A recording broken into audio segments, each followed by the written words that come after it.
So, ayun, tinry ko tong sandwich nail dual forms. Kala ko kasi fake be, o panoorin mo muna, baka di mo na panoorin eh. Yung kinuha kong shape, ito, coffin. So, ayan, magsusukat na ako. Syempre, kung ano yung sukat ng kuko mo, yun yung kukunin mo, be. Dapat malaki, hindi dapat sakto, hindi dapat maliit. Bigger size dapat. Mag-a-adjust ka ng isa. So, magtutry ako dito sa isang kuko ko. So, first, syempre, kailangan natin mag-prep. So, ayan, nagpe-prep muna tayo bago natin gawin yung sandwich method gamit tong dual form. Ayan, kitang-kita naman yung fit. Ayan, medyo malaki siya pero carry yan. Mas okay yan. Kinabit ko na yung nasa ilalim. Ayan, ginamit ko pa lang ditong patikit is base coat. Ayan, ganyan siya.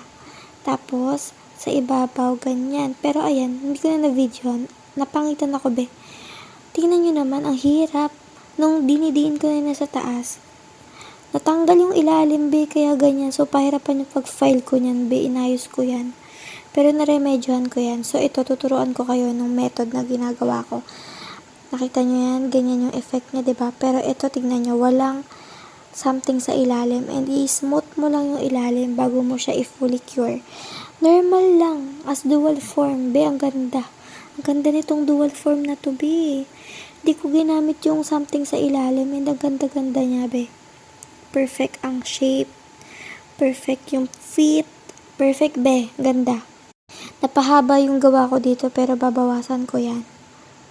Ayan, tingnan niyo yung pagtanggal. Smooth. Smooth like butter. Ayan, Diba? Ang ganda. Napaka-seamless niya, be. Ang ganda. Ayan, diba? Ang ganda, diba? Ayan, na-file ko na yan na shape. Tingnan niyo yung ilalim. Ang ganda, diba? Ang linis. Mas okay yan.